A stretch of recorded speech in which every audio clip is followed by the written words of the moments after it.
We stayed with developments at the National Assembly, where the Senate has now ordered a full investigation into the operations of Ponzi schemes. This development follows the collapse of crypto bullion exchange, which allegedly defrauded Nigerians of more than 1.3 trillion naira. TVC News reports. The Nigerian Senate is stepping up efforts to protect citizens and stabilize key sectors of the economy. At today's plenary, lawmakers raised alarm over the growing trend of fraudulent investment platforms, commonly known as Ponzi schemes. The motion by Senator Tokunbo Abiru and Osita Izunaso drew attention to the collapse of crypto bullion exchange, CBEX, which reportedly wiped out over 1.3 trillion naira in investor funds.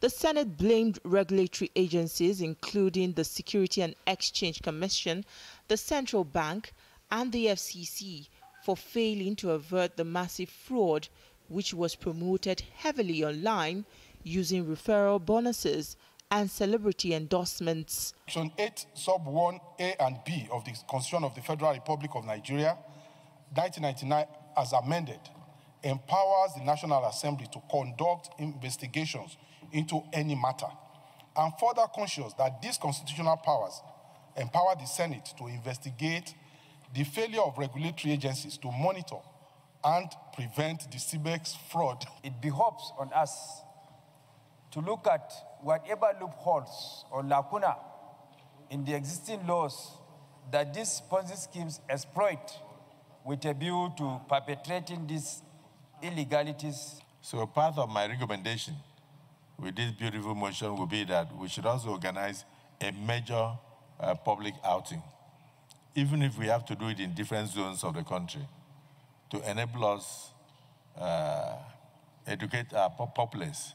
A joint committee has now been mandated to hold a public investigative hearing and report back in 4 weeks, while the Senate is expected to lead stakeholder engagements to sensitize Nigerians on the dangers of Ponzi schemes across Nigeria's geopolitical zones. Still on national concerns, lawmakers began debate on the Electricity Act Amendment Bill sponsored by Senator Einaya Baribe. The bill proposes 28 key amendments to tackle the electricity sector's worsening debt crisis, infrastructure vandalism, and overlapping regulatory conflicts between federal and state governments. It also seeks to operationalize the Power Consumer Assistance Fund to ensure that subsidies are better targeted at the most vulnerable consumers, while redefining host community obligations and streamlining labor relations. The Electricity Act actually provides a Power Consumer Assistance Fund. It has not been operationalized. And so the federal government is still made to pay for everything that comes in and the bills that the GENCOs and the DISCOs give. There is nowhere in the world where power is not being subsidized. Energy should be subsidized. It's a way of giving economic running.